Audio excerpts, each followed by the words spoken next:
Video की शुरुआत होती है और प्रिंस कहता है क्या नॉर्थ से अभी तक कोई न्यूज नहीं आई है। तो उसका मंत्री कहता है हाँ महाराज अभी तक कोई न्यूज नहीं आई है। तो वो कहता है यंग प्रिंसेस की पार्टी के बारे में क्या। तो उसके बगल में बैठा हुआ आदमी कहता है वो अभी तक बॉर्डर पास नहीं कर पाया है। तो प्रिंस पूछता है बैंडेड को कितना डैमेज पहुंचा। तो वो आदमी कहता है कल लगभग 74 कैजुअलिटीज हुई है। तो प्रिंस सोचते हुए कहता है वो लड़की अभी तक बॉर्डर पार नहीं कर पाई है। ऐसी सिचुएशन में ऐसा नहीं कि वो उसे पार नहीं कर सकती थी, उसने बस ऐसा ना करने का फैसला किया। उसे ये सोचना चाहिए कि वो जब चाहे इसे पार कर सकती है। लेकिन हम इसके बारे में देखेंगे। उसके बाद हम देखते हैं लगभग आधे महीने बाद एक इनको जो बॉर्डर के पास होता है और हम देखते हैं जीवो को जो कह रहा होता है लंबी दूरी की यात्रा बहुत बुरी है। हो मुझे लगा कि मैं बोरियत से ही मर जाऊंगा। तो एमसी कहते हैं हाँ तुम बिल्कुल ठीक कह रहे हो, हम उस जगह से कितनी दूर है जहाँ हमें नॉर्थ सी के ग्रुप से मिलना है। तो जीहो एमसी से कहता है हम लगभग कल तक पहुंच जाएंगे क्योंकि हमने तय नहीं किया था कि हम कब मिलेंगे। तो उन्हें वहाँ हमारा इंतजार करना चाहिए या फिर एक लेटर छोड़ दिया होगा।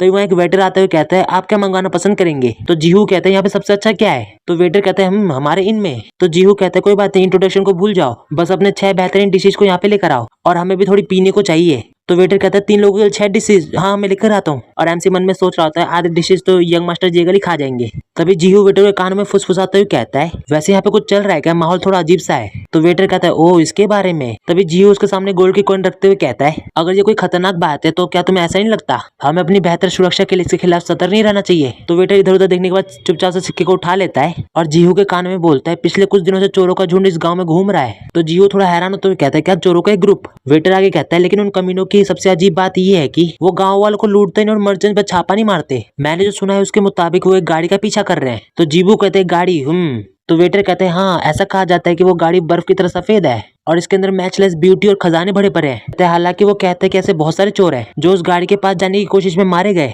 एमसी कहता है क्या बर्फ की तरह सुंदर। और जीहू की शक्ल से पता चल रहा है कि उसके मन में लड्डू फूट रहे हैं। वेटर आगे कहते हैं इतना सब होने के बावजूद भी गवर्नमेंट ऑफिशियल कुछ भी नहीं कर रहे हैं। मेरा मतलब है वो कम्युनिस्ट देश के पैसों पे पल रहे हैं फिर भी वो अभी इन चोरों को दिन दहाड़े खुला घूमने दे रहे हैं। तभी उसका मालिक उसे बुलाने लगता है तो वो कहता है माफ करना मुझे जाना पड़ेगा। उसके बाद वो जाते हुए कहते हैं मैं आ रहा हूँ। और जीहू अभी भी ये कह रहा होता है मैचलेस ब्यूटीज हूँ। उसके बाद वो एमसी से कहता है बॉर्डर पार हमेशा ऐसे ही होता है, सरकार के लूज कंट्रोल के कारण बदमाश इकट्ठा होते हैं और ये बेकार अफवाहें फैलती है। अगर ऐसी गाड़ी सच में होती तो मैं उन ब्यूटीज के चेहरे देखना चाहता। एमसी अभी भी उस सफेद कैरेज के बारे में सोच रहा होता है। उसके बाद एमसी जेगल से कहते हैं यंग मास्टर जेगल क्या ऐसा नहीं लगता कि इनमें बहुत सारे मार्शल आर्टिस्ट हैं। इसे सुनकर जीहो अपने आसपास देखते हुए कहता है खैर ये सच है कि उनमें से कहीं यहाँ पर है लेकिन ये कुछ भी गलत नहीं है, वैसे भी इसका हमसे कोई लेना देना नहीं है। तो एमसी कहता है शायद वो कह रहे जिसके बारे में वेटर हमसे बात कर रहा था, ये वो कह रहे जो उन लोगों को ले जा रहे जिनसे हमें बात करना है। तो जीहू कहते हैं ओह क्या मतलब। तो एमसी उसे समझाते हुए कहते हैं उन्होंने कहा कि एक कैरेज बर्फ की तरह सफेद है ना, और नॉर्थ सी आइस पैलेस की गाड़ी भी सफेद है। इसे सुनकर तो जीहू चौंक जाता है और सोचते हुए कहते हैं अगर पहले की अफवाह मार्शल आर्टिस्ट को बुलाने के लिए थी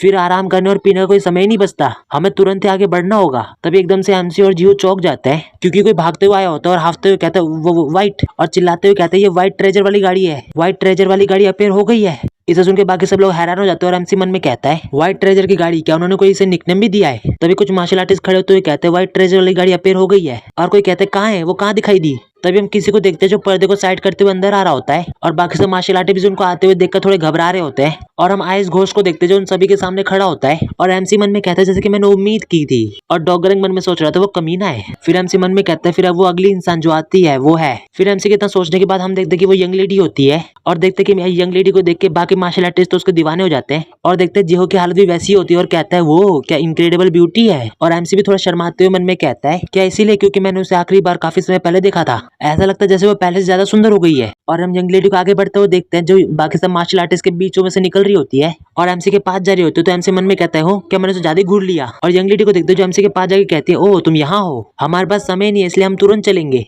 एमसी खड़े होते हुए मन में कहता है देखो कैसे वो उस पल तक पहुंच गए जब हम मिले थे बिना हेलो कहे। वो बिल्कुल भी नहीं बदली। उसके बाद एमसी उससे कहता है यंग लेडी काफी समय हो गया है। तो यंग लेडी उसे देख के बस एक पल के लिए घूरने लगती है और कहती है हाँ काफी समय हो गया है। एमसी उसे इस तरह का रिएक्शन देता हुआ देखकर मन में कहता है ऐसा लगता है कि वो परेशान है। उसके बाद एमसी खांसते हुए कहता है ओह चलो चलिए यंग मास्टर जेगल। इसे सुनकर जेगल बगल में देखते हुए थोड़ा परेशान होते हुए कहता है हालांकि मुझे लगता है कि हमारे सामने थोड़ी प्रॉब्लम है। और हम देखते हैं कि बाकी सब मार्शल आर्टिस्ट उन लोगों को ही घूर रहे होते हैं। जीहो डरते हुए कहता है ऐसा लगता है कि वो किसी भी पल स्वॉर्ड निकाल के हम पर हमला कर सकते हैं। तभी यंग लेडी कहती है अगर कोई प्रॉब्लम है तो। और हम आयुष घोष को देखते हैं जो सीढ़ी के पास खड़ा होकर बाकी सबको देख रहा होता है और यंग लेडी कहती है हमें बस इन सबको हटाना है। इसे सुन के आयुष घोष अपना किलिंग ऑरा निकाल रहा होता है। इतने खतरनाक ऑरा को देखकर बाकी सब घबराते हुए कहते हैं क्या इतना खतरनाक किलिंग इंटेंट, बाप रे।